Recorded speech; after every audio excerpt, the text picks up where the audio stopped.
Hello students. अच्छा बेटा, अब हम लोग इसको स्टार्ट कर रहे हैं हमारे इस double A audit and assurance की जर्नी को।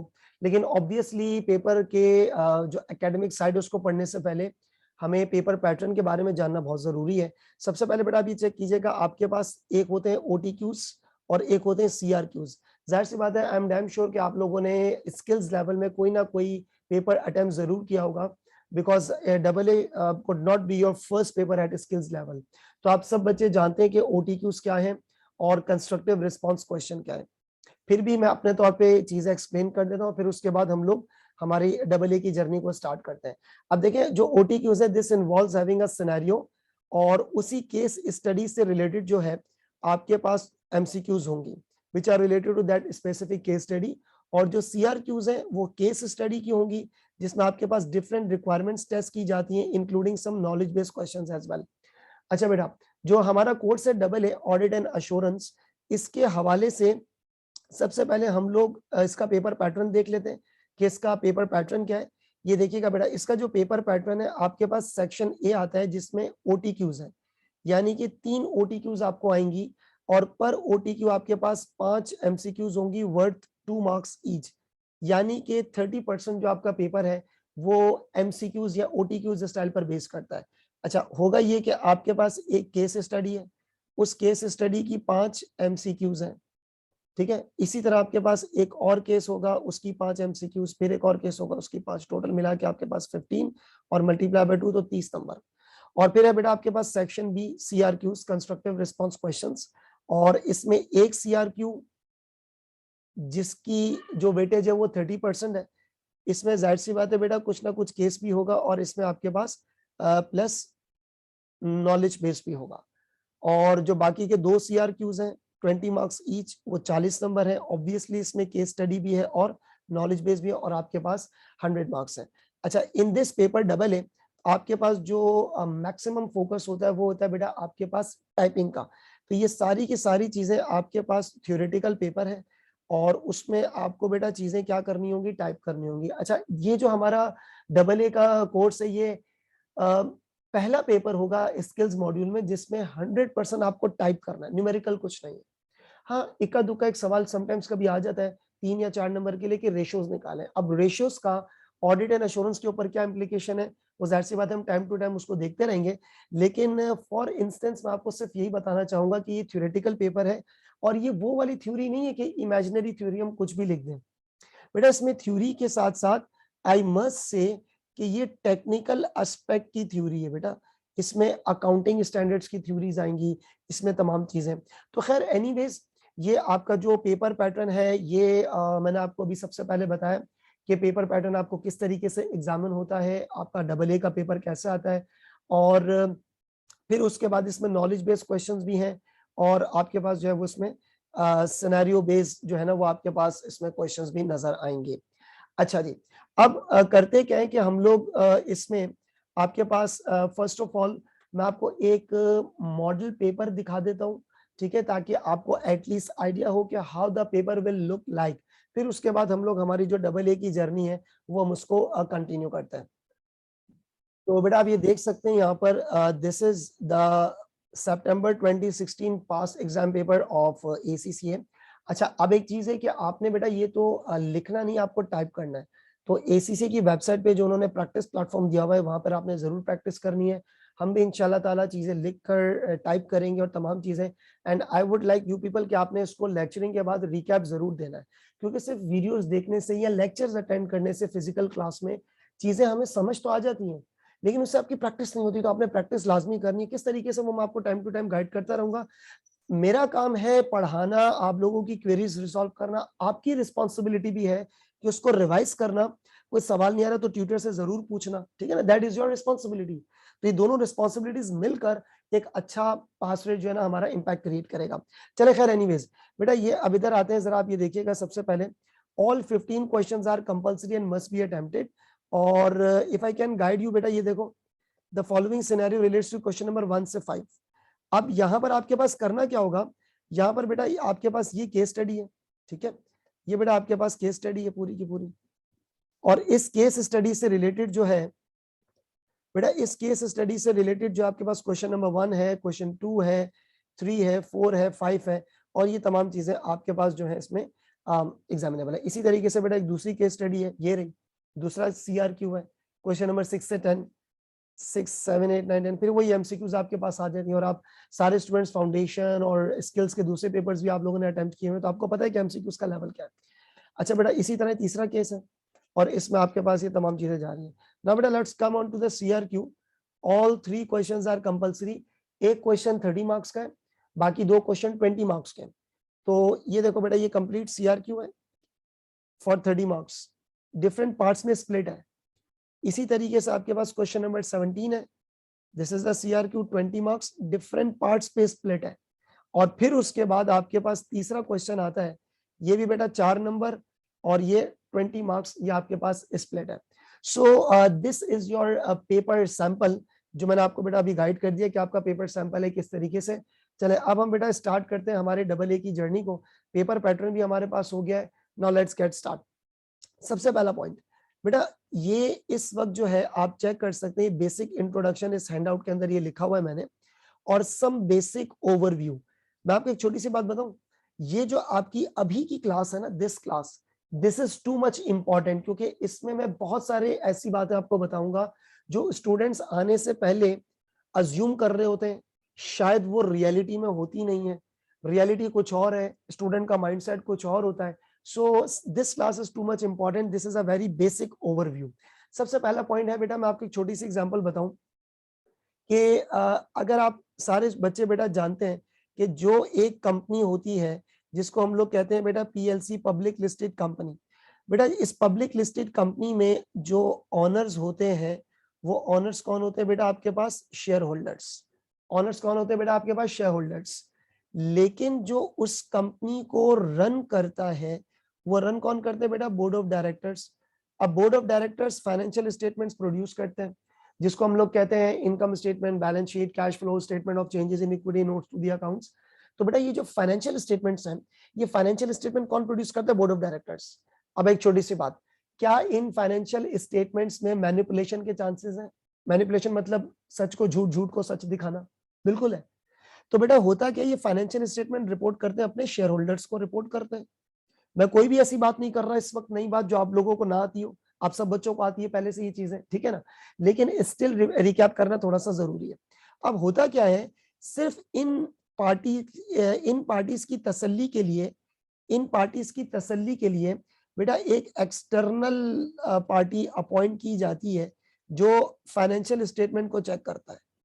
किसको चेक करता है बेटा? फाइनेंशियल स्टेटमेंट्स को। अब मैं आपको एक छोटी सी एग्जांपल बताऊं। देखिए फॉर एग्जांपल एक कंपनी ले लेते हैं जो स्टॉक मार्केट में लिस्टेड है, और आप जो स्टूडेंट्स हैं, आप इस वक्त ऑडिटर हैं, ठीक है, और मैं उस कंपनी में बेटा, मैं उस कंपनी में मैनेजमेंट हूं, बहुत सारे शेयर होल्डर्स यहाँ पर मौजूद हैं। उन्होंने मेरे पास पैसा इन्वेस्ट किया है, उन्होंने मेरे पास पैसा इन्वेस्ट किया है, और मैं उनको साल बाद, 1 साल बाद फाइनेंशियल स्टेटमेंट को रिपोर्ट करूंगा। उनको ये बात बिल्कुल माइंड में आ सकती है कि यार हारिस हनीफ, आपने हो सकता है फाइनेंशियल स्टेटमेंट में धांधली की हो, मैनिपुलेशन की हो। सो सिर्फ उन लोगों की तसल्ली के लिए, उन्हीं के खर्चे पे, क्योंकि जो एक्सटर्नल ऑडिटर है बेटा, वो अपनी फीस तो लेगा ना, ठीक है ना। ऑडिट के बारे में सब बच्चों को पता है, आप लोगों ने पेपर F1 में चीजें पढ़ी हुई है, ऑडिट भी ऑल नो के होता क्या, लेकिन ज़ाहिर डेप्थ इस कोर्स में। तो उन लोगों की तसल्ली के लिए, उन्हीं के खर्चे पे कंपनी अकाउंट्स में से हम एक एक्सटर्नल पार्टी अपॉइंट करेंगे, जो कि खुद शेयर होल्डर्स सेलेक्ट करते हैं। कौन सेलेक्ट करते हैं बेटा? Share holders.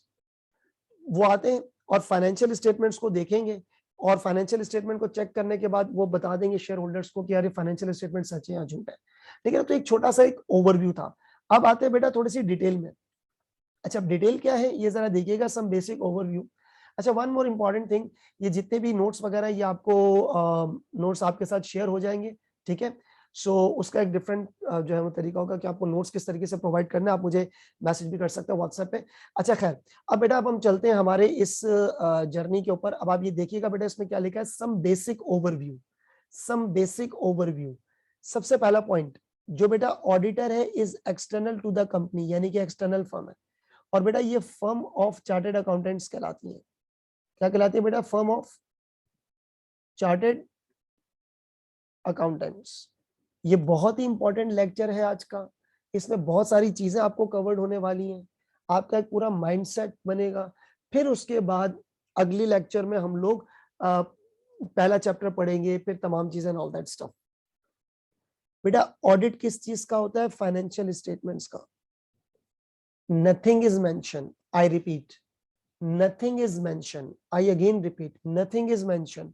फाइनेंशियल स्टेटमेंट हमेशा 1 साल की होती है, क्योंकि बेटा आपके पास क्वार्टरली फाइनेंशियल स्टेटमेंट्स होती हैं तो वो मेंशन्ड होता है, लेकिन इफ नथिंग इज मेंशन तो फाइनेंशियल स्टेटमेंट हमेशा 1 साल की होती है। तो ऑडिट किस चीज का होता है बेटा? 1 साल की फाइनेंशियल स्टेटमेंट्स का। सेकेंडली बेटा there may be misstatements in the financial statements which is prepared by the company. अब आप बच्चे बोलेंगे मिस स्टेटमेंट किसे कहते हैं? बेटा मिस स्टेटमेंट को हम लोग प्यार से मैनिपुलेशन भी कह सकते हैं। क्या कह सकते हैं बेटा? मैनिपुलेशन। अब सवाल ये कि सर मिस स्टेटमेंट होती क्या चीज है? बेटा एक छोटी सी एग्जांपल, ये लिखा है W, मैं इसको M करके दिखाऊंगा ना, ये मिस स्टेटमेंट है। अच्छा जी, एग्जांपल, एग्जांपल क्या है बेटा? मिस स्टेटमेंट की सिंपल डेफिनेशन, अच्छा ये फॉर्मल डेफिनेशन नहीं है, मैं आपको सिंपल लेमैन डेफिनेशन लिख रहा हूं कि आपको एटलीस्ट बात समझ में आ जाए। बेटा मिस स्टेटमेंट की बेसिक एक डेफिनेशन क्या है? अकाउंटिंग स्टैंडर्ड्स क्या कहते हैं और आपने क्या किया? अकाउंटिंग स्टैंडर्ड्स क्या कहते हैं और आपने क्या किया है, इनमें जो डिफरेंस है उसको बेटा हम लोग मिस स्टेटमेंट कहते हैं। कैसे? मैं आपको एक छोटी सी एग्जांपल दूं। बेटा IS2 कहता है कि इन्वेंट्री को लोअर ऑफ कॉस्ट और NRV पर रिकॉर्ड करो। मैं आपको एक छोटी सी मिसाल दे रहा हूं।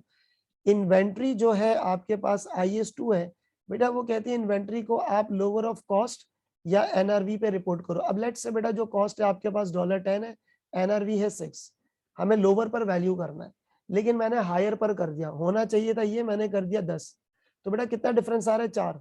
इस 4 को कहते हैं मिस स्टेटमेंट्स। अब मिस स्टेटमेंट दो तरह की है, या तो चीज को ओवर स्टेट कर देना या चीज को अंडर स्टेट कर देना, या चीज को ओवर स्टेट कर देना या चीज को अंडर स्टेट कर देना। तो ये कहलाती है बेटा आपके पास क्या? Miss statements. सो बेटा अब मिस स्टेटमेंट किसे कहेंगे? मिस स्टेटमेंट बेसिकली कहेंगे difference between accounting standards and the accounting adopted by the organisation. तो बेटा मिस स्टेटमेंट में दो चीजें आती हैं।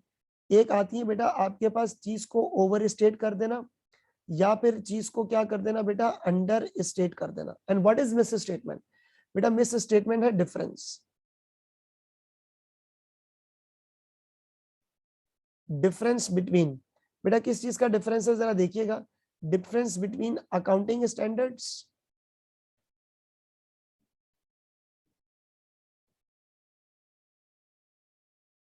एंड अकाउंटिंग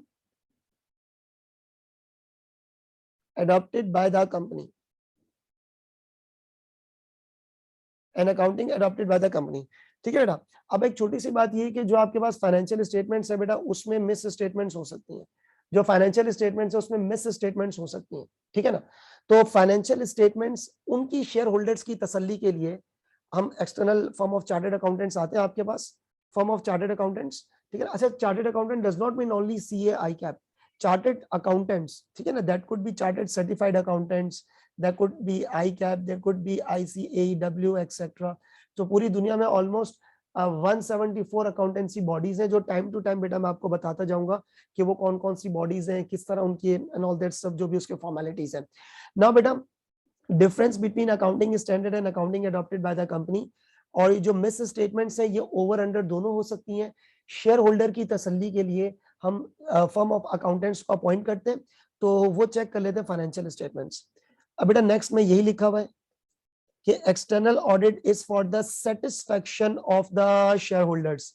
बेटा ये किसकी सेटिस्फैक्शन के लिए? आपके पास शेयर होल्डर की सेटिस्फैक्शन के लिए हम लोग ऑडिट करवाते हैं।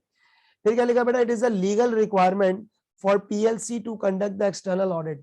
PLC public listed companies, public listed companies के लिए बेटा ऑडिट करवाना एक कानूनी लीगल रिक्वायरमेंट है। आप इसको इग्नोर नहीं कर सकते कि यार हम ऑडिट नहीं करवा रहे और हमें पसंद नहीं है। बेटा आपकी पसंद नापसंद से कुछ नहीं होगा, कानून की एक रिक्वायरमेंट है। अच्छा मैं आपको एक छोटा सा बैकग्राउंड बताऊं क्या चीज है। जो ये ऑडिट का कॉन्सेप्ट है ना, ये ऑडिट का कॉन्सेप्ट बहुत पहले इजाद हुआ था इजिप्ट और रोमेनियन टाइम्स से। इसमें होता क्या है, इसमें सेटअप आपके पास ये था कि लोग एक दूसरे के बिजनेस में इन्वेस्ट करते थे, कंपनीज का कोई कॉन्सेप्ट नहीं था। तो हुआ क्या था कि जैसे मैंने एक बंदे की दुकान में इन्वेस्टमेंट कर दी, वो मुझे साल बाद हिसाब दे रहा है, तो मुझे शक पड़ रहा है यार हिसाब में कुछ गड़बड़ है। मैंने तीसरे बंदे को अपॉइंट किया और मैंने बोला कि यार आप इसको चेक करके बता दो। ये कॉन्सेप्ट लोगों ने देखा, अडॉप्ट किया, चलता गया चलता गया चलता गया, और फिर उसके बाद से it become a legal requirement for the companies to have the mandatory external audit.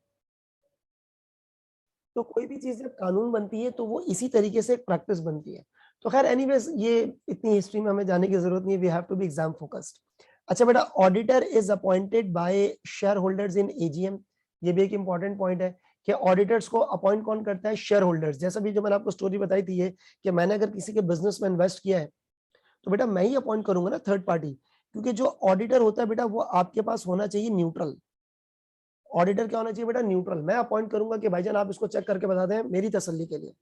तो फिर slowly and gradually it become the concept of the external audit, और ये फिर एक लीगल रिक्वायरमेंट बन गई, क्योंकि फिर आपके पास कंपनीज डेवलप होना शुरू हो गई। चले जी, अब आगे बढ़ते बेटा। क्या है auditor?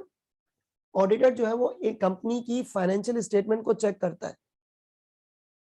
And then thereafter express the opinion. No guarantee. बेटा गारंटी देना अलाउड नहीं है, नो गारंटी। क्योंकि एक छोटी सी एग्जांपल ये है कि लेट्स से फॉर एग्जांपल एक प्रोडक्ट है और उसके ऊपर मैंने गारंटी दी है कि बिल्कुल ठीक है। अब कल को अगर वो चीज खराब हो जाएगी तो बेटा मैं रिस्पॉन्सिबल हूंगा ना। तो ऑडिटर सिर्फ अपनी ओपिनियन देता है, कि आप इसको लोकल लैंग्वेज में बोले कि अपनी राय देता है, अपना ओपिनियन देता है, गारंटी नहीं देता। बेटा गारंटी का मतलब ये होता है कि आप एक लाइबिलिटी एक्सेप्ट कर रहे हैं, तो ये चीज अलाउड नहीं है। अब किसने अलाउड नहीं है बेटा? एक है आइजा, इंटरनेशनल स्टैंडर्ड्स ऑन ऑडिटिंग। एक तो आईएएस होता है, इंटरनेशनल अकाउंटिंग स्टैंडर्ड्स। एक होता है आइजा, इंटरनेशनल स्टैंडर्ड्स ऑन ऑडिटिंग। तो खैर वो टाइम टू टाइम मैं आपको बताता जाता हूँ बेटा, चीजें आती जाएंगी। And don't worry about the practice as well, क्योंकि मैं बहुत ज्यादा प्रैक्टिस पर बिलीव करता हूँ। हमारे जैसे जैसे लेक्चर्स आगे प्रोसीड करेंगे तो आपको खुद अंदाजा हो जाएगा सर इतनी प्रैक्टिस करा रहे हैं, तो बेटा उसी से आप पास होंगे इंशाल्लाह। चले आगे बढ़ते हैं। Auditor test financial statement on sample basis. ये बहुत इंपॉर्टेंट वर्ड है, सैंपल। अब बेटा लेट से आप ब्लड टेस्ट कराने जा रहे हो किसी लेबोरेटरी में, तो क्या वो लेबोरेटरी वाले आपके जिस्म से पूरा खून निकाल लेंगे? ऐसा तो नहीं होता ना। They take the sample. वो एक सैंपल लेते हैं, उसको टेस्ट करते हैं और फिर रिपोर्ट बना के आपको दे देंगे। सैंपल लेंगे, आपके जिस्म से खून निकालेंगे, एक सैंपल, उसको टेस्ट करेंगे, क्योंकि जो आपकी बॉडी में पूरा ब्लड है बेटा वो उसी का तो सैंपल लिया हुआ है। तो उससे सैंपल लेते हैं, उसको टेस्ट करते हैं और रिपोर्ट बना के देते हैं कि ये रही आपकी रिपोर्ट। इसी तरह से ऑडिटर भी बेटा ऑडिट रिपोर्ट देगा। अब मिसाल के तौर पे बेटा फाइनेंशियल स्टेटमेंट एक साल की, उसमें हजारों ट्रांजैक्शंस का मजमुआ है। Financial statements is the concluding product of the thousands of activities of the organization. क्योंकि अब आप जरा इमेजिन करो, सेल, कैश सेल है, क्रेडिट सेल है, सीओजीएस एक्सपेंसेस है, पेरोल का एक्सपेंस है, सीओजीएस के खर्चे हैं, रेनोवेशन के खर्चे हैं, ये खर्चे वो खर्चे, पूरे साल में कितनी चीजों की खरीदो फरोख्त हो रही है, एसेट्स है, लाइबिलिटीज है, इक्विटीज है। बेटा पूरे साल में हजारों ट्रांजैक्शन है, और अगर बहुत बड़ी कंपनी है तो वो लाखों में जा सकती है। और प्रैक्टिकली ऑडिट टीम के लिए एक साल की फाइनेंशियल स्टेटमेंट 3-4 महीने में चेक करना पॉसिबल ही नहीं है। तो बेटा ऑडिटर क्या करता है? ऑडिटर सैंपल बेसिस पे चीजों को टेस्ट करते हैं, सैंपल पे।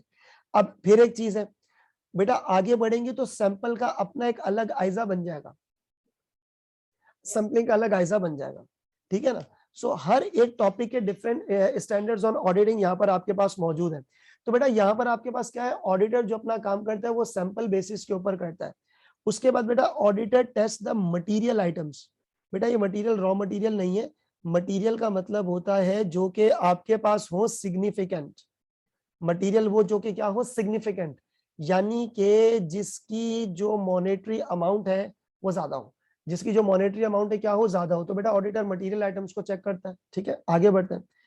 ये एक बहुत इंपॉर्टेंट कॉन्सेप्ट है जो कि बेटा ऑडिट को पढ़ने से पहले, ऑडिट को पढ़ने से पहले हर बच्चे का, ज्यादातर बच्चों का ये माइंडसेट होता है कि ऑडिटर जा रहे चोरी पकड़ने के लिए, सीआईडी बन के जा रहे हैं, पिस्तौलें लेके जाएंगे। बेटा ऐसा कुछ भी नहीं है, आप जंग लड़ने नहीं जा रहे, you are going for the audit. और फ्रॉड को डिटेक्ट करना आपका काम ही नहीं है। अब आप बोलेंगे भाईजान ये कैसी बात कर रहे हैं आप, फ्रॉड डिटेक्ट नहीं करना? बेटा फ्रॉड डिटेक्ट करने को जब हम जाते हैं ना, अब एक छोटा सा माइंडसेट कीजिएगा। एक चीज होती है ना बेटा, नियत बहुत इंपॉर्टेंट होती है। नियत, आपकी नियत क्या है, आपकी इंटेंशन क्या, आपका माइंडसेट क्या है।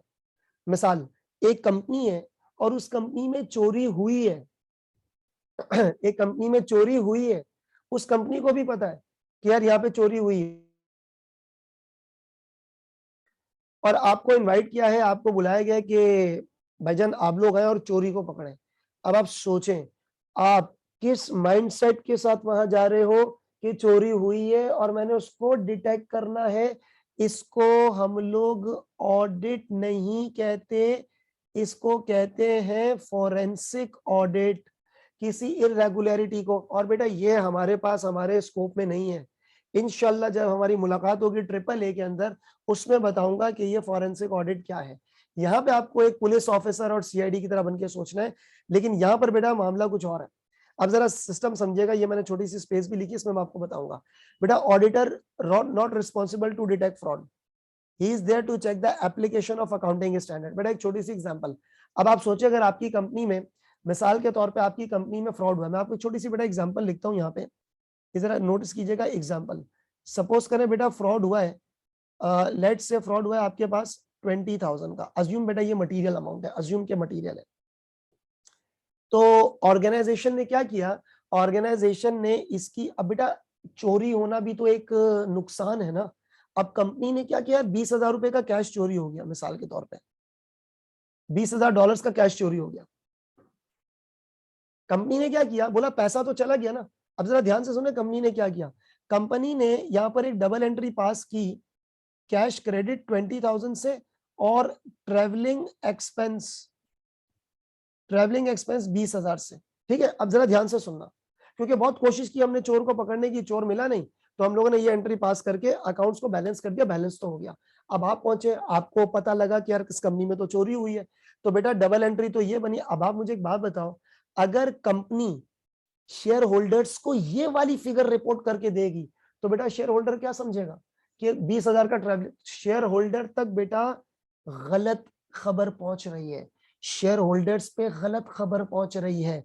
ये देखो, true and fair financial statements नहीं है, सादिक और अमीन फाइनेंशियल स्टेटमेंट्स नहीं है, सच्ची फाइनेंशियल स्टेटमेंट्स नहीं है।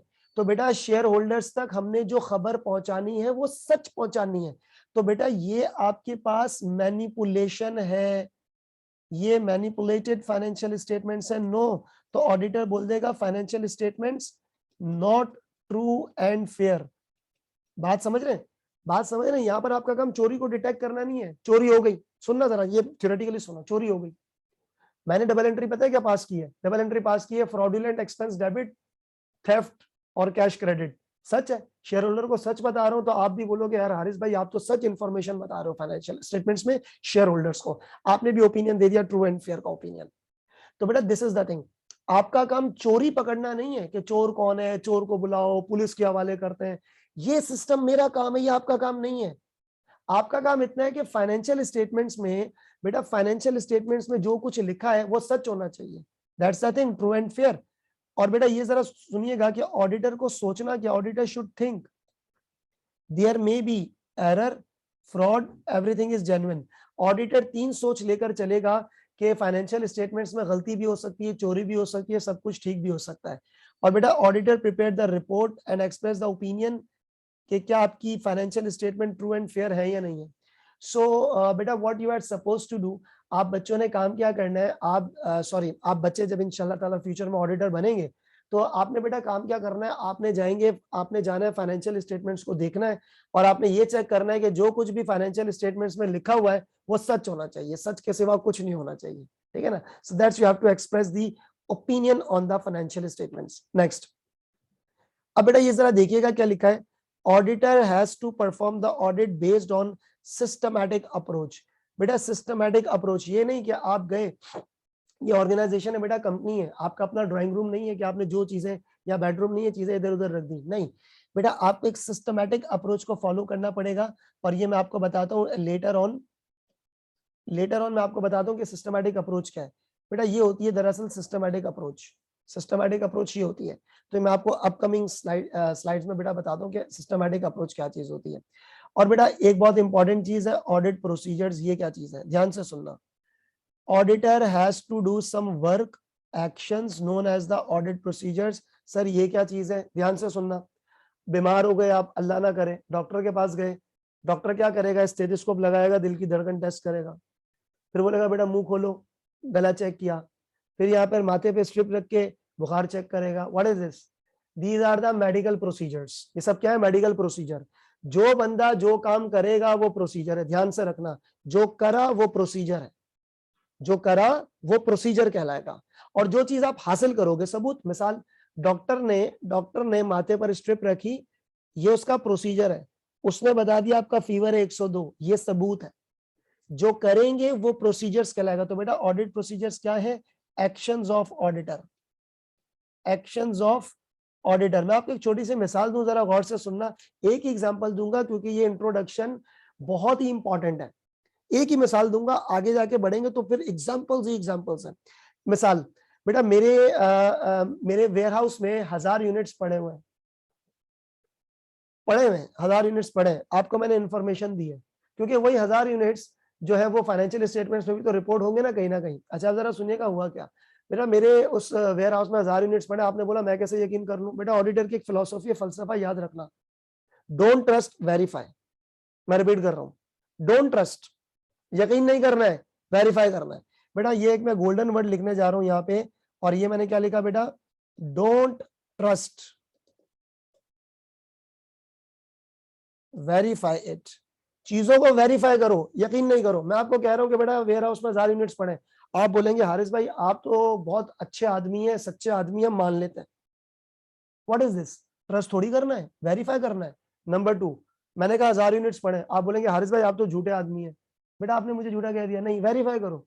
आप अब जरा ध्यान से सुनना। मैंने कहा बेटा 1000 यूनिट्स पड़े, तो आपके जहन में 3 सोच आनी चाहिए। कौन सी 3 सोच? ये वाली, हारिस भाई से गलती भी हो सकती है, हारिस भाई चोर भी हो सकते हैं, और सब कुछ सही भी हो सकता है। तो हमने यकीन नहीं करना, हमने वेरीफाई करना है। मिसाल, मैंने आपको एग्जांपल दी, मैंने बोला बेटा 1000 यूनिट्स पड़े वेयर हाउस में।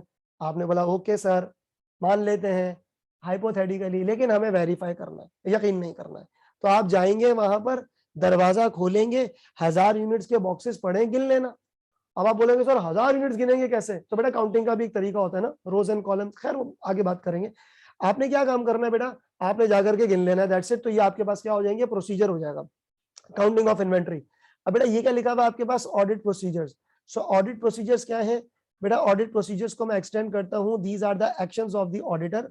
और एक निमोनिक है ऑडिट प्रोसीजर का, जिसको हम कहेंगे बेटा ये कायरो। कभी भी मैं आपसे बोलूं बेटा ऑडिट प्रोसीजर क्या है, तो आपने बोलना है कायरो।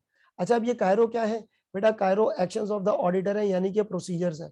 वैसे तो ये इजिप्ट का कैपिटल है लेकिन ये एक एसीसी की पुराने एक पब्लिशर थे जीटीजी के नाम से, उनकी बुक में ये जो है ना ये एब्रिविएटेड टर्मिनोलॉजी लिखी हुई है निमोनिक बना के। ये मेरा या किसी टीचर का या मेरा आपका किसी का बनाया हुआ नहीं है, किसी बुक में लिखा हुआ होता है, ठीक है, एब्रिविएशन याद करने के लिए। तो बेटा कायरो क्या चीज है? कायरो आपके पास ऑडिट प्रोसीजर है। मैं फिर से रिपीट कर रहा हूं अपना डायलॉग, जो करोगे वो प्रोसीजर है, जो हासिल करोगे वो एविडेंस है। जो करोगे वो प्रोसीजर है, जो हासिल करोगे वो एविडेंस है, ठीक है। अच्छा, अब बेटा बात करते हैं CAIRO। बेटा what is C? What is C? C stands for, C का मतलब होता है बेटा कन्फर्मेशन। सी का मतलब क्या है बेटा आपके पास? कन्फर्मेशन। अब ये कन्फर्मेशन क्या चीज है बेटा? ये है आपके पास एक्सटर्नल कन्फर्मेशन। मैं आपको एक छोटी सी मिसाल दूं। बेटा मैं आपको कहता हूं कि मेरे बैंक में 200 मिलियन पड़े हुए हैं। तो आपने बोला यार फेंक रहा है, ठीक है। फिर आपने क्या किया? आपने बैंक को लेटर लिखा, आपने मिजान बैंक को लेटर लिखा, आपने बोला यार कि यार हारिस हनीफ लिमिटेड में 200 मिलियन पड़े।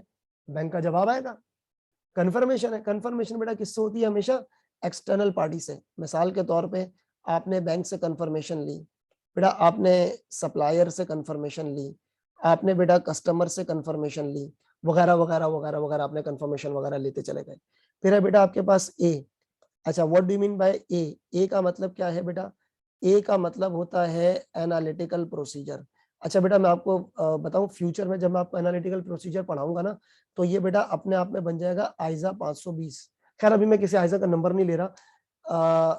तो जो है ना उसमें बेटा हम लोगों ने इस चीज को डिटेल में पढ़ना है, लेकिन इस वक्त तो बेटा ये इंट्रोडक्शन है। सोचे इंट्रोडक्शन इतना गहरा हो रहा है तो ऑडिट कितना एक डीप समंदर है।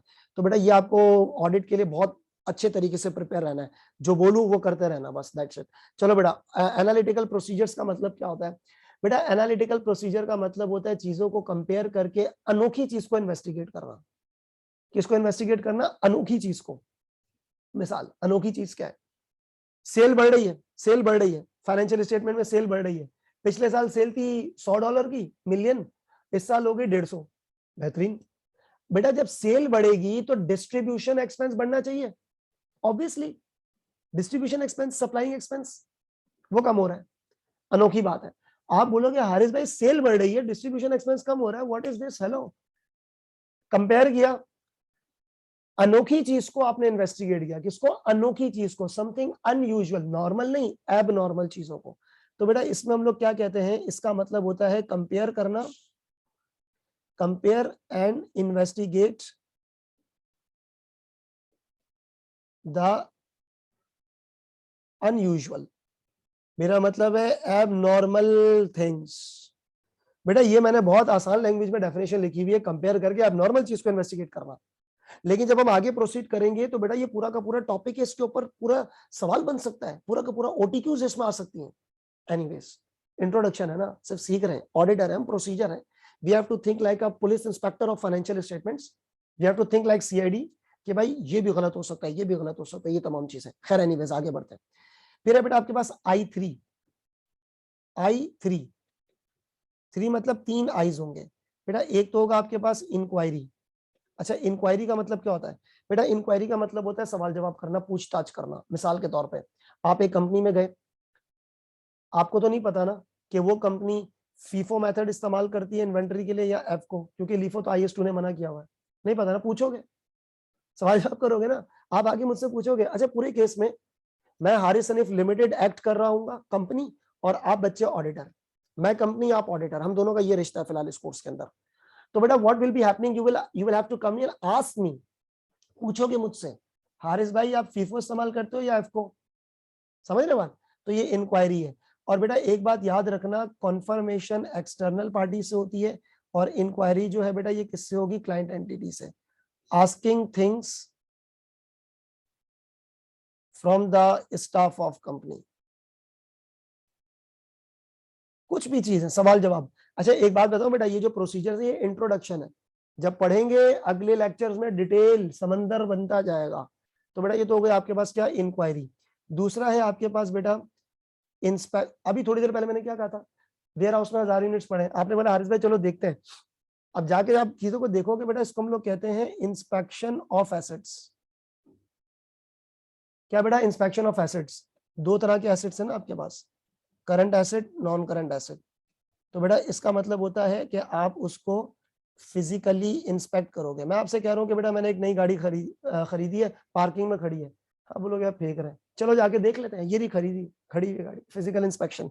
मैं आपसे कह रहा हूँ कि मेरे पास जो है 4 मशीनें पड़ी है प्रोडक्शन रूम में, आप बोलोगे यार ऐसे ही झूठ बोल रहे हैं, जाके देख लो, फिजिकल इंस्पेक्शन ऑफ एसेट्स। आगे बढ़ते हैं। फिर उसके बाद क्या है बेटा आपके पास? एक होता है बेटा inspection of documents. Inspection of what बेटा? डॉक्यूमेंट्स। अब मैं आपको एक छोटी सी एग्जांपल बताऊं, ये है I3 1 2 3। बेटा इंस्पेक्शन ऑफ डॉक्यूमेंट्स का मतलब क्या है? ऑफिस में कौन से डॉक्यूमेंट्स हैं? मिसाल के तौर पे मैं आपसे कह रहा हूं कि बेटा ये एक प्रोडक्ट है, ये मैं खरीद के लाया हूं $200 का, आप बोलोगे हारिस भाई बिल दिखाओ, invoice, purchase orders, GRNs, GDNs, bank statements बेटा एक्सेट्रा। आप लोगों ने अपने बचपन में, मेरा मतलब है ACC के बचपन में, आप लोगों ने F3 के पेपर पढ़े हुए हैं, F2 का पेपर पढ़ा हुआ है, तो उसमें बेटा आप लोगों ने ऑफिशियल डॉक्यूमेंट्स के नाम पता है, बैंक स्टेटमेंट है, रिकंसिलिएशन, कोई भी कागज, इंस्पेक्शन ऑफ डॉक्यूमेंट्स। ठीक है बेटा। Cairo, confirmation, analytical procedure. I3 R2, R में 2 चीजें आती हैं, वो क्या है बेटा? वो भी जरा सुनते जाए।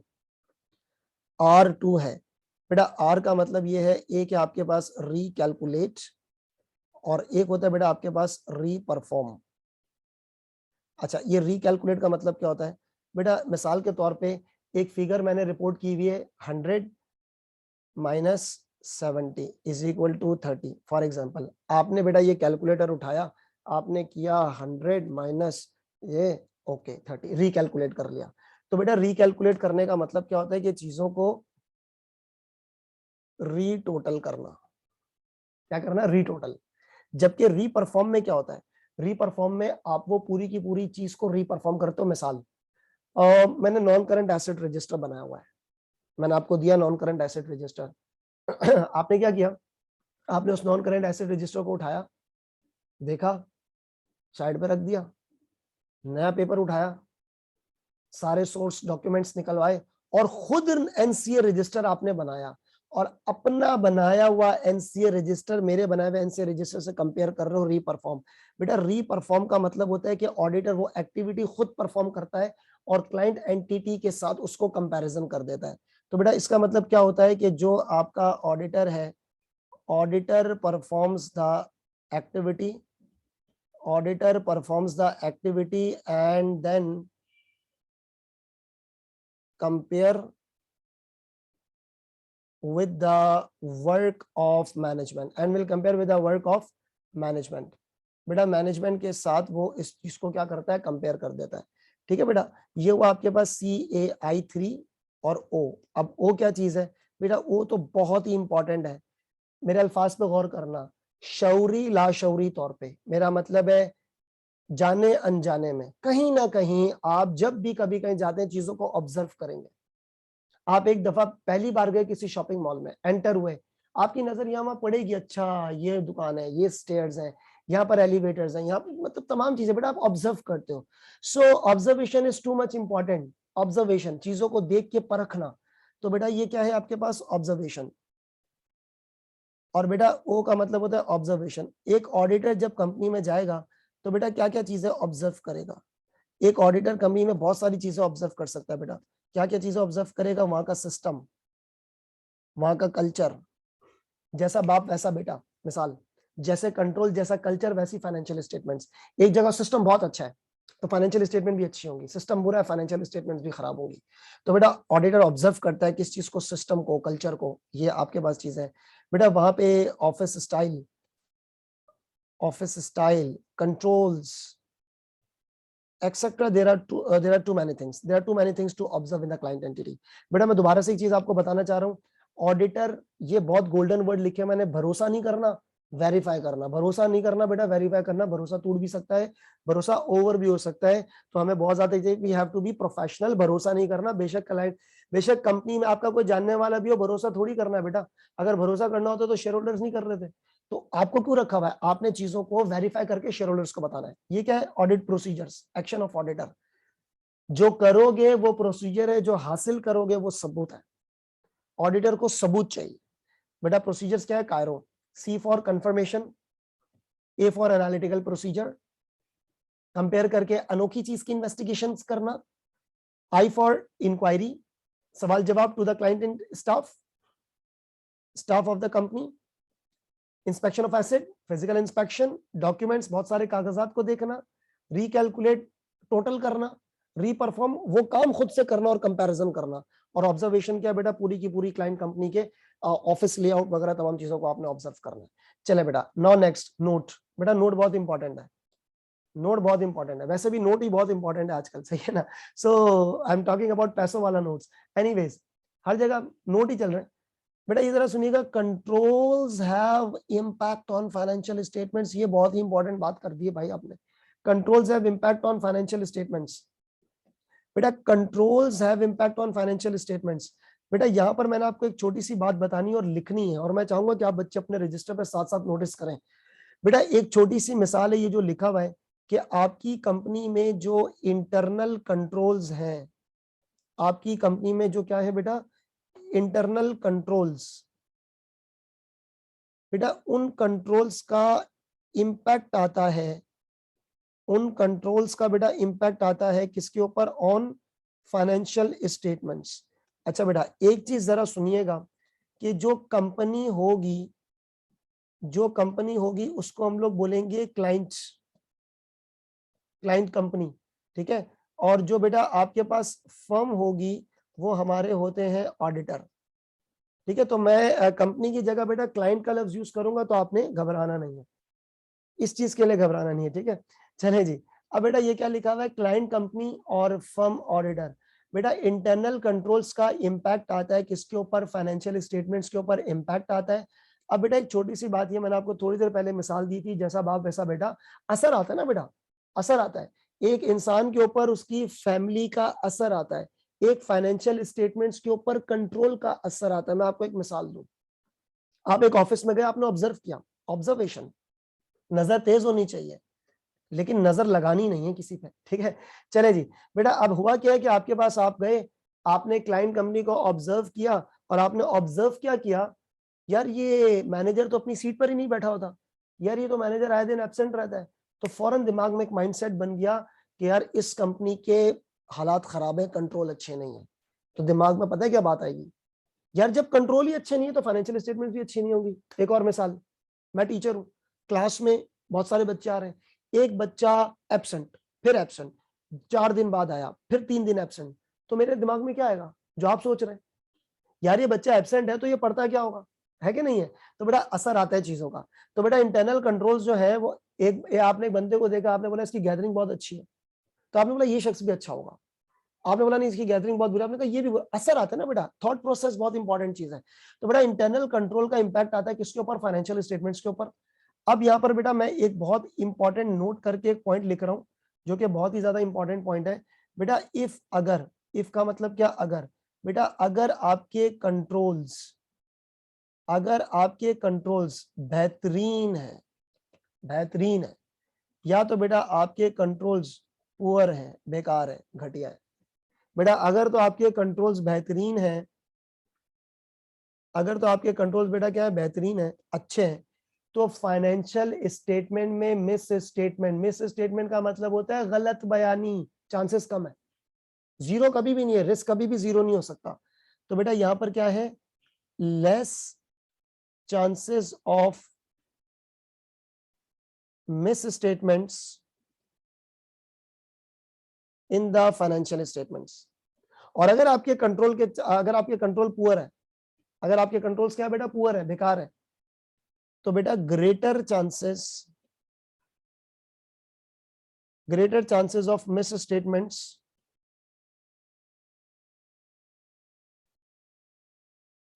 इन द फाइनेंशियल स्टेटमेंट। बेटा कम चांसेस है और ग्रेटर चांसेस है।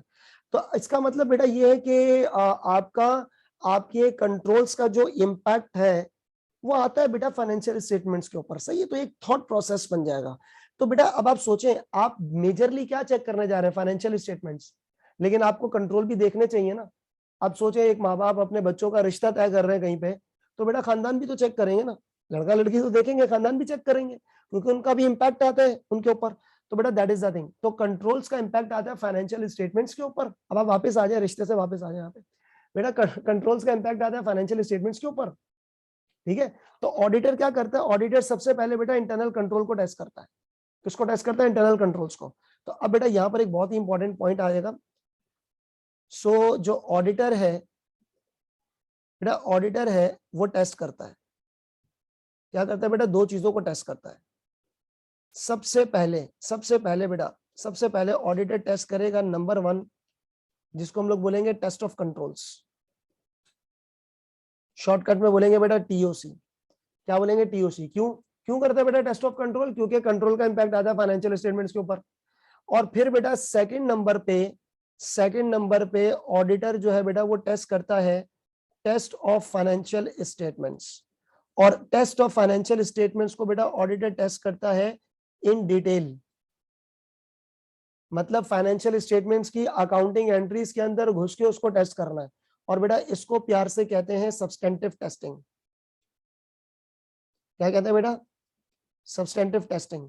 क्योंकि financial statement substance over form पे बनती हैं, तो उसको टेस्ट करना सब्सटेंटिव टेस्टिंग है, ठीक है ना। कैसा बेहतरीन। अब आगे बढ़ते हैं बेटा, कंट्रोल्स का इंपैक्ट आ रहा है फाइनेंशियल स्टेटमेंट्स के ऊपर।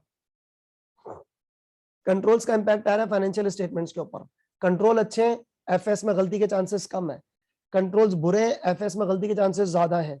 तो ऑडिटर बेटा टेस्ट करता है किसको, first test of controls, second test of financial statements in a detail manner, उसको सब्सटेंटिव टेस्टिंग कहते हैं। Got it. आगे बढ़ता है बेटा, एक और इंपॉर्टेंट पॉइंट, ये तो बेहतरीन पॉइंट है, आपका माइंडसेट क्लियर होना बहुत ही जरूरी है बेटा। अब आप सोचें, इफ, बल्कि रुको, होगा क्या, ऑडिटर सबसे पहले किसको टेस्ट कर रहा है बेटा, कंट्रोल को।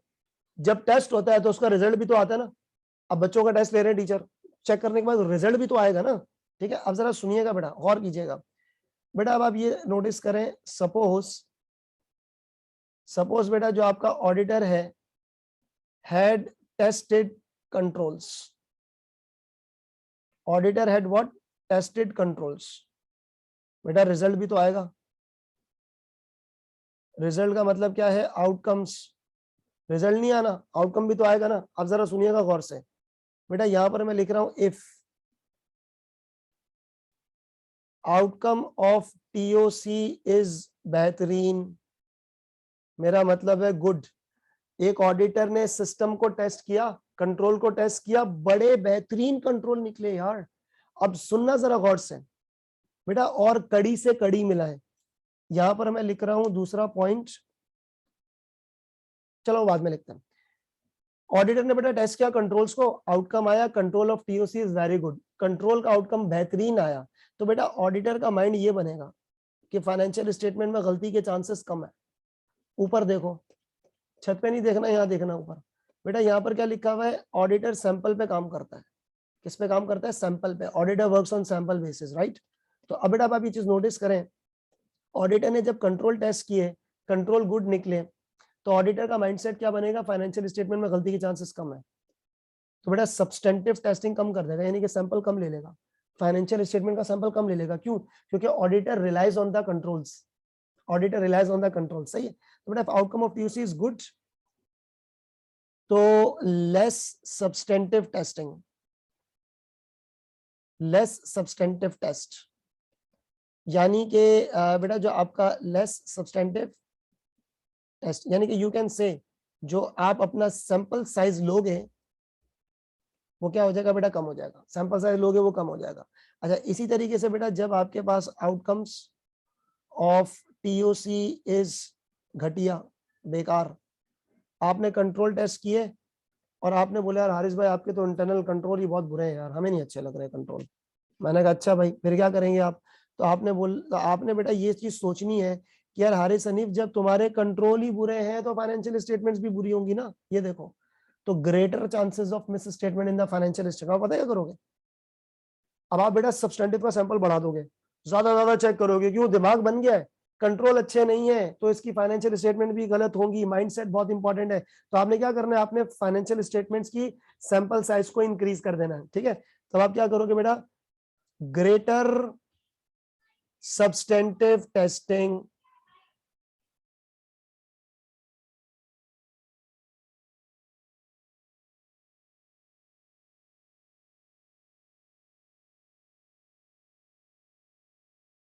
यानी कि बेटा आपने सैंपल साइज क्या करना है? बढ़ा देना है। तो बेटा आप सोचें, ग्रेटर सब्सटेंटिव टेस्ट यानी कि sample size would be increase. अब आपने सैंपल साइज को क्या कर दोगे बेटा? बढ़ा दोगे।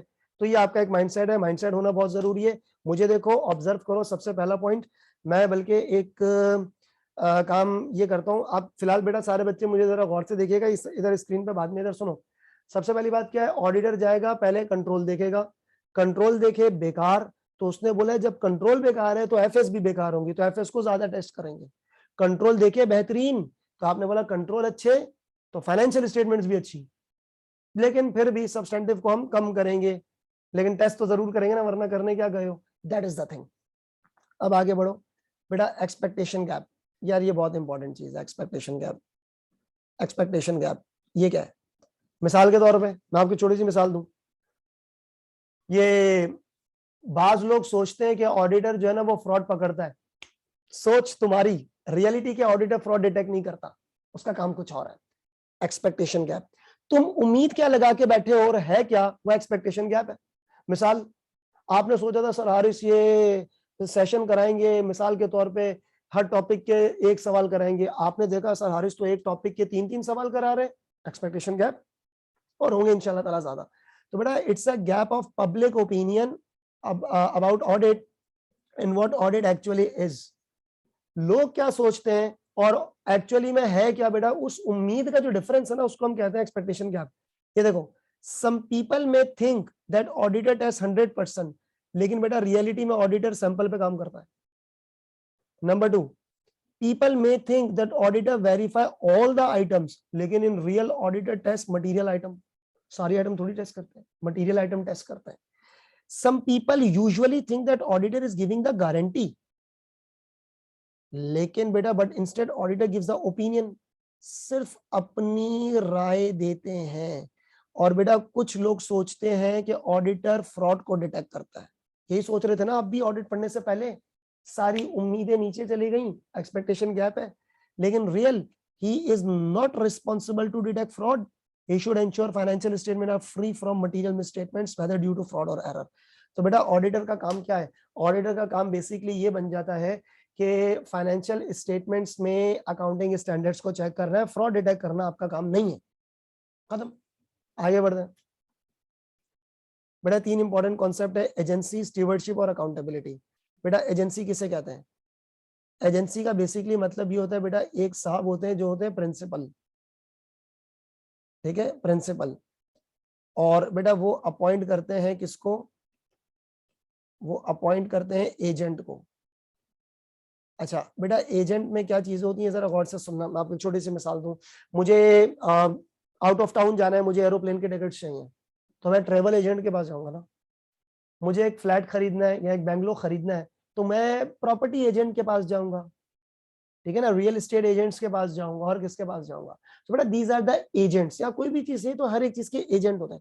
तो बेटा एजेंट होता कौन है? एजेंट वो होता है जो प्रिंसिपल के बिहाफ पे काम करता है। मुझे घर चाहिए, फ्लैट खरीदना है, तो मैं एक प्रॉपर्टी एजेंट के पास जाऊंगा, मैं प्रिंसिपल, वो एजेंट। तो बेटा होता क्या है, जो आपके पास एजेंट है ना, एजेंट होते हैं आपके बोर्ड ऑफ डायरेक्टर्स। प्रिंसिपल कौन होता है बेटा? Share holders.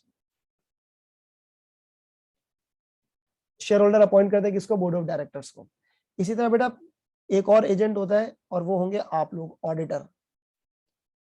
बेटा ऑडिटर होता क्या है कि जो बोर्ड ऑफ डायरेक्टर्स है वो फाइनेंशियल स्टेटमेंट प्रोड्यूस करते हैं, और ऑडिटर उसको टेस्ट करता है। तो दोनों ही एजेंट है। किसके एजेंट है? शेयर होल्डर्स के। और बेटा एजेंट का मतलब होता है किसी के बिहाफ पे कोई काम करना। मैंने अगर एक एरोप्लेन की टिकट लेनी है, सो बेटा वो जो हमारे ट्रैवल एजेंट है वो काम करेंगे, वो चेक करेंगे ये कौन से एरोप्लेन की कौन सी टिकट जो है ना वो आपके पास फ्री है या नहीं है। सो बेटा that would be the thing, हमारे ट्रैवल एजेंट्स हैं। तो बोर्ड ऑफ डायरेक्टर एजेंट है, ऑडिटर एजेंट है, क्योंकि दोनों को कौन अपॉइंट कर रहा है? Share holders. उसके बाद है बेटा stewardship. What is stewardship? Stewardship basically कहते हैं, मिसाल के तौर पे आप यहाँ पर बैठे हैं, ठीक है ना, और मैं आप पे एक तरह से ट्रस्ट कर रहा हूँ। मैंने कहा बेटा मैं इस रूम से बाहर जा रहा हूँ, ये मेरा मोबाइल फोन है, ये मेरे लैपटॉप है, जरा इसको अपने पास अमानत के तौर पे रखना, मैं 2 घंटे में आके आपसे ले लूंगा। मैंने 2 घंटे के लिए अपने एसेट्स का आपको रखवाला बनाया, अमानत के तौर पे दिया, चीज मेरी है, मैं प्रिंसिपल, और आप स्टीवर्ड्स कहलाओगे। बेटा जो लफ्ज है स्टीवर्ड्स का बेसिक मतलब होता है केयर टेकर।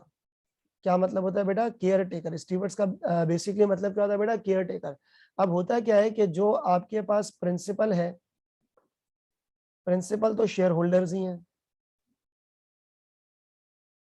और बेटा जो आपके स्टीवर्ड्स हैं, स्टीवर्ड्स कौन है बेटा? Board of director. क्यों? मिसाल इन्वेस्टर है, वहां बैठा हुआ है घर पे आराम से, उसने मुझे 1 लाख रुपए दिए, उसने मुझे बोला हारिस भाई इन्वेस्ट करो। बेटा मैं एजेंट भी हूं और मैं स्टीवर्ड्स भी हूं। मेरी पहली रिस्पॉन्सिबिलिटी क्या है कि मैं उसके 1 लाख रुपए की हिफाजत करूं। तो बेटा ये जो स्टीवर्ड्स है ना, स्टीवर्ड्स पे एक ड्यूटी आती है, और उस ड्यूटी को हम लोग कहते हैं फ्यूडिशरी ड्यूटी। क्या कहेंगे बेटा? Fiduciary duty. फ्यूडिशरी ड्यूटी इसका मतलब होता है बेटा duty to maintain trust. Duty to what बेटा? Maintain trust. किसी ट्रस्ट को बिल्डअप करना, ट्रस्ट के रिलेशनशिप को कायम रखना, बेटा ये कहलाता है फिड्यूशियरी ड्यूटी। और नहीं नहीं, डायरेक्टर्स हमेशा फिड्यूशियरी ड्यूटी वाले होंगे। स्टीवर्ड्स, ऑडिटर कभी भी, हो सकता है आप सोच रहे हो, ऑडिटर कभी भी स्टीवर्ड्स नहीं बन सकता। ऑडिटर बेटा एजेंट ही है, क्योंकि स्टीवर्ड्स में आप सिर्फ एसेट्स की टेकिंग केयर करते हो, मतलब take care of the assets, लेकिन एजेंसी में आप उनके काम, उनके बिहाफ पे कोई एक्टिविटी करते हो, सही है। सो डायरेक्टर्स, पहली बात स्टीवर्ड्स हैं, 1 लाख रुपए की हिफाजत करना, और एजेंट भी हैं, उस 1 लाख रुपए को आपने कहीं ना कहीं इन्वेस्ट भी करना है। अकाउंटेबिलिटी, जवाब दे। अकाउंटेबिलिटी का मतलब क्या होता है बेटा? जवाब दे, आंसरेबल। अच्छा अब ये बेटा सुनना, आंसरेबल मैं और आप, हम सब अल्लाह ताला को आंसरेबल है, अकाउंटेबल है, ठीक है ना बेटा। लेकिन अगर हम इतनी बड़ी कायनात में से एक छोटी सी कंपनी की अगर बात करें, तो छोटी सी कंपनी के रोल में से हमने ये चीज चेक करनी है क्या, कि ऑडिटर और बोर्ड ऑफ डायरेक्टर्स अपने प्रिंसिपल को अकाउंटेबल है। यानी कि आपका जो ऑडिटर है और जो आपके क्या नाम है बोर्ड ऑफ डायरेक्टर्स है बेटा, they are accountable. They are accountable, किसको अकाउंटेबल है बेटा, टू द प्रिंसिपल।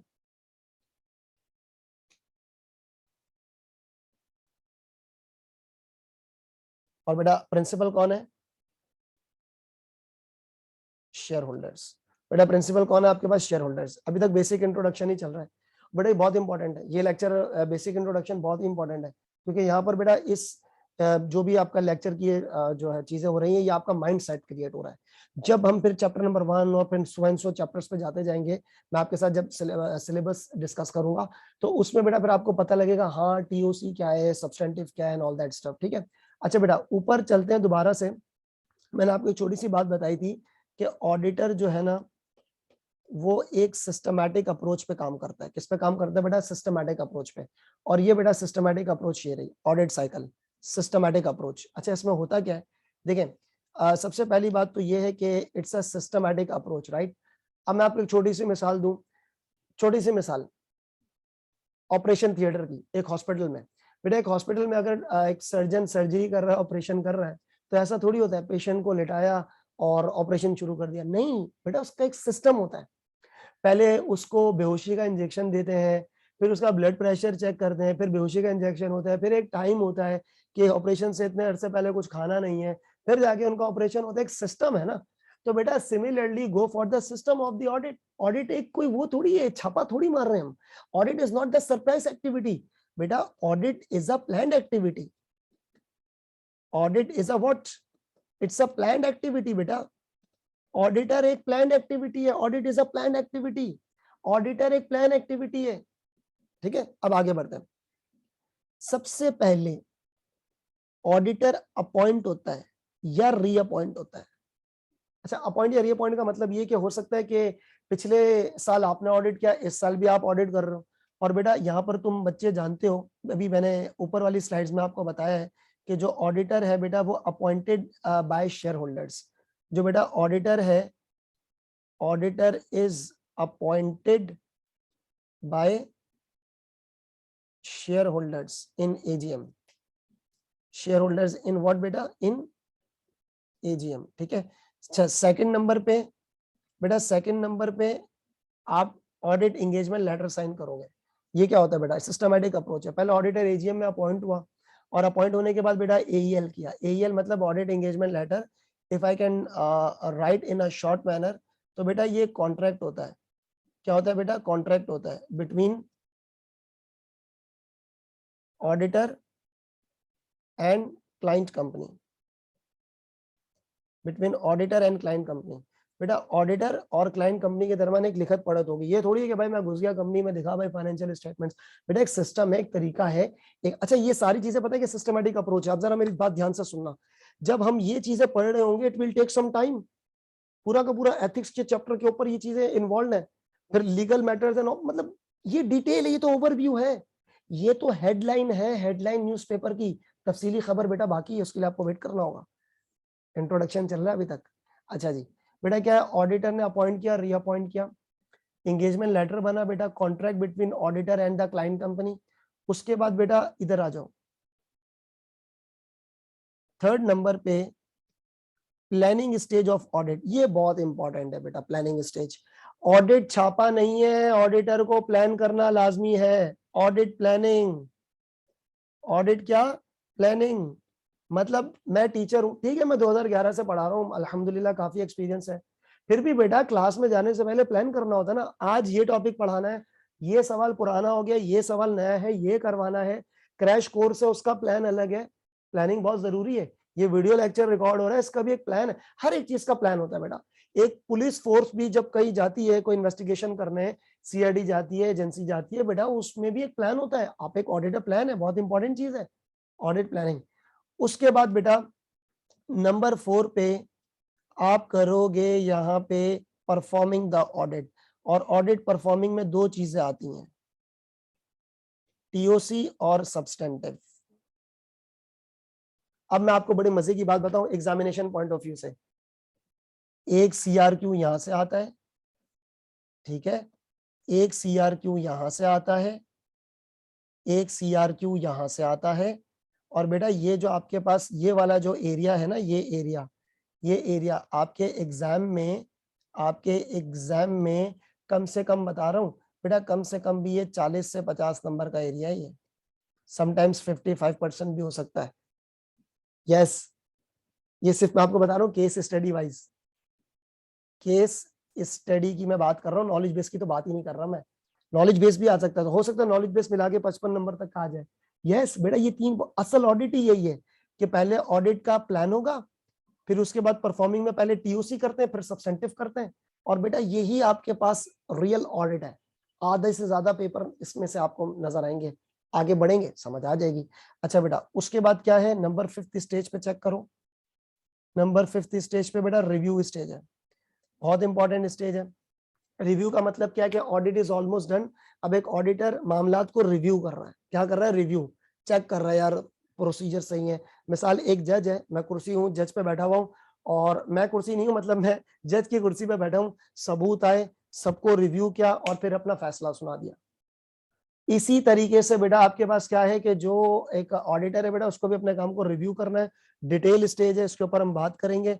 और फिर बेटा आपके पास क्या है, opinion of the audit. Opinion मतलब क्या होता है बेटा, अश्योरेंस, तसल्ली देना। गारंटी नहीं होती है बेटा, नो गारंटी, खबरदार किसी ने कोई गारंटी का सोचा भी तो बेटा, नो गारंटी, गारंटी नहीं होती है। तो बेटा ऑडिट साइकिल क्या है, पहले ऑडिटर भर्ती होता है, फिर कॉन्ट्रैक्ट बनता है, फिर प्लान होता है, फिर टीओसी सब्सटेंटिव होते हैं, फिर रिव्यू होता है, ओपिनियन हो गया, खत्म ऑडिट। ये ऑडिट का एक सिस्टमैटिक अप्रोच है। तो बेटा जब मैं आपको जो टॉपिक पढ़ाऊंगा, तो मैं आपको जब ये लफ्ज यूज कर रहा हूँ ना कि बेटा प्लानिंग स्टेज में ये होता है, टीओसी स्टेज में ये होता है, सब्सटेंटिव में ये होता है, तो आपको परेशानी नहीं होगी क्योंकि आपको पहले से सिस्टम पूरा पता है।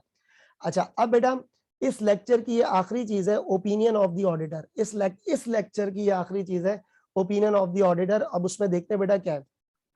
अच्छा बेटा, इस ओपिनियन ऑफ द ऑडिटर में क्या सिस्टम है, ओपिनियन ऑफ द ऑडिटर। बेटा आपके जो ओपिनियंस हैं, पहली बात तो ये हो गया ओपिनियन। बेटा दो तरह के ओपिनियन निकलेंगे आपके पास। कितने तरह के ओपिनियन निकलेंगे, दो तरह के। बेटा एक कहलाता है जिसको हम प्यार से बोलेंगे अनमॉडिफाइड ओपिनियन। क्या बोलेंगे बेटा, अनमॉडिफाइड ओपिनियन, अनमॉडिफाइड ओपिनियन। और दूसरा होता है आपके पास मॉडिफाइड ओपिनियन। बेटा दूसरा आपके पास क्या होता है, मॉडिफाइड ओपिनियन, ठीक है, मॉडिफाइड ओपिनियन। एक है बेटा अनमॉडिफाइड और एक है मॉडिफाइड ओपिनियन। अच्छा अब ये क्या सिलसिला है, इसके ऊपर जरा हम बात करते हैं बेटा। अनमॉडिफाइड मॉडिफाइड क्या चीज है, इसको बेटा जरा गौर से सुनिएगा। अनमॉडिफाइड का मतलब होता है क्लीन ओपिनियन। कौन सा ओपिनियन, क्लीन ओपिनियन।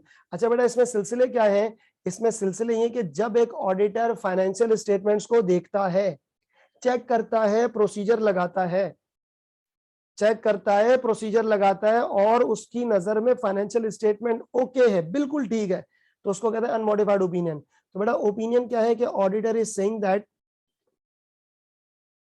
ओपिनियन क्या है कि जो आपकी फाइनेंशियल स्टेटमेंट्स हैं, financial statements are true and fair.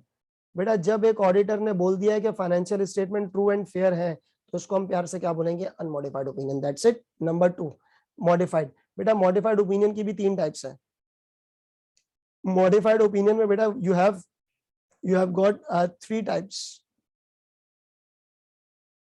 बेटा आपके पास 3 टाइप्स है मॉडिफाइड ओपिनियन की। नंबर 1 है आपके पास बेटा क्वालिफाइड ओपिनियन। क्वालिफाइड ओपिनियन, ठीक है। अच्छा बेटा ये मॉडिफाइड की एक टाइप है, राइट। एक क्वालिफाइड ओपिनियन का मतलब क्या होता है। नंबर 2 है बेटा आपके पास एडवर्स ओपिनियन। नंबर 2 है बेटा आपके पास क्या, एडवर्स ओपिनियन। अच्छा एडवर्स ओपिनियन क्या चीज है। और फिर है बेटा आपके पास नंबर 3 में डिस्क्लेमर ओपिनियन। Disclaimer, opinion. अच्छा बेटा एक छोटी सी मैं आपको बात बताऊं, क्वालिफाइड, एडवर्स और डिस्क्लेमर। अगर मैं आपसे एक नॉर्मल लैंग्वेज में बात करता हूं कि बेटा ये ओपिनियंस हैं, और फिर जब आगे जाके मैं आपको बताऊंगा ना कि बेटा ये होगा तो ये वाला ओपिनियन, ये होगा तो ये ओपिनियन, ये होगा तो ये ओपिनियन। जैसे एग्जांपल, आप जंग पे जा रहे हैं, वैसे तो ये जंग नहीं है, मैं एग्जांपल दे रहा हूँ, पिस्तौलों की भी जरूरत पड़ेगी और टैंक की भी जरूरत पड़ेगी, ठीक है ना। सो किस वक्त हमने कौन सा हथियार इस्तेमाल करना है वो डिपेंड करेगा कि सामने वाले ने जुर्म कैसा किया हुआ है। ऐसा ही है ना, जरा गौर से सुनना। अनमॉडिफाइड तो हमें पता है, इसमें तो कोई बात ही नहीं है, तो ओके की रिपोर्ट हो गई है, ठीक है। अब बेटा मॉडिफाइड ओपिनियन पे बात करते हैं। तीन टाइप से मॉडिफाइड की। पहला है क्वालिफाइड। मिसाल, बेटा हुआ ये, ध्यान से सुनना, हुआ ये कि आप आए और आपने फाइनेंशियल स्टेटमेंट्स टेस्ट की, सब सही था, रिसीवेबल खराब थे, सब सही है, सब कुछ सही है, रिसीवेबल मिस स्टेटेड है। आपने मुझसे बोला अच्छा एक मिनट, कभी भी जो है ना वो किसी की गलती होती है तो डायरेक्टली आप उसको शूट नहीं करते, पहले उसको सुधरने का मौका देते हैं। आप मेरे पास आएंगे और मुझे कहेंगे हारिस भाई ये रिसीवेबल खराब है, ठीक कर दें। मैंने कहा मैं नहीं कर रहा, मैं नहीं कर रहा। आप पता क्या करेंगे, आप ओपिनियन दे दोगे, ध्यान से सुनना, except for receivable financial statement true and fair, यानी सवाए रिसीवेबल के फाइनेंशियल स्टेटमेंट ठीक है। तो बेटा आपने ओपिनियन क्या दिया, आपने ओपिनियन दिया except for dash anything, except for dash financial statements are true and fair. बेटा इस तरह के ओपिनियन को क्वालिफाइड कहते हैं कि आपने पूरी फाइनेंशियल स्टेटमेंट्स को खराब नहीं कहना, अल्लाह ना करे, आपने बोलना है सिवाय इस चीज के सब कुछ ठीक है, इसको क्वालिफाइड कहते हैं। दूसरा एडवर्स। अच्छा एडवर्स में पता है क्या है, पूरी फाइनेंशियल स्टेटमेंट खराब है, मिसाल पेबल में मसला, रिसीवेबल में मसला, एनसीए में मसला, सेल की फिगर में मसला, इतने मसला नहीं है, मसले हैं, बहुत ज्यादा मसले हैं। तो ऑडिटर ने बोला कि financial statements are not true and fair. आपने बोल दिया भाईजान पूरी की पूरी फाइनेंशियल स्टेटमेंट्स ही गलत है, डेंजरस। डिस्क्लेमर उससे ज्यादा डेंजरस। अब आप बोलेंगे इससे ज्यादा डेंजरस क्या हो सकता है। आप मेरे पास आए, आपने मुझे बोला हारिस भाई एनसीए रजिस्टर दो, मैंने कहा गुम हो गया, टोपियां करा रहा हूं आपको मैं, सबूत ही नहीं दे रहा। आपने फलाना सबूत मांगा, मैंने नहीं दिया, फलाना सबूत मांगा, नहीं दिया, आपको भी गुस्सा आ गया, आपने ओपिनियन दिया, in my opinion there is no opinion, no comments. आप पता है कि लेकिन बहुत डेंजरस है बेटा ये, और अगर खुदा ना खास्ता किसी कंपनी का डिस्क्लेमर आ गया, पूरी कंपनी की शेयर प्राइस नीचे गिर सकती है। इसका मतलब पता है क्या है, इसका मतलब ये कि ऑडिटर फाइनेंशियल स्टेटमेंट्स में ओपिनियन ही नहीं दे रहा है, ना सही का ओपिनियन ना गलत का ओपिनियन। मतलब सही है पता नहीं, गलत है पता नहीं, क्यों, सबूत ही नहीं है। इसका मतलब पूरी की पूरी जो ब्लेम गेम जाएगी वो मैनेजमेंट के ऊपर जाएगी कि मैनेजमेंट सबूत ही नहीं दे रही ऑडिटर को। तो बेटा यहां पर क्या है कि auditor is not expressing any opinion, auditor is not expressing any opinion. बेटा इसकी वजह पता है क्या है, इसकी वजह होती है लैक ऑफ एविडेंस। इसकी वजह क्या बेटा, lack of evidence, lack of what, evidence, सबूत नहीं है। तो बेटा ये तीन चीजें आपने याद रखनी है अनमॉडिफाइड और मॉडिफाइड के ऊपर।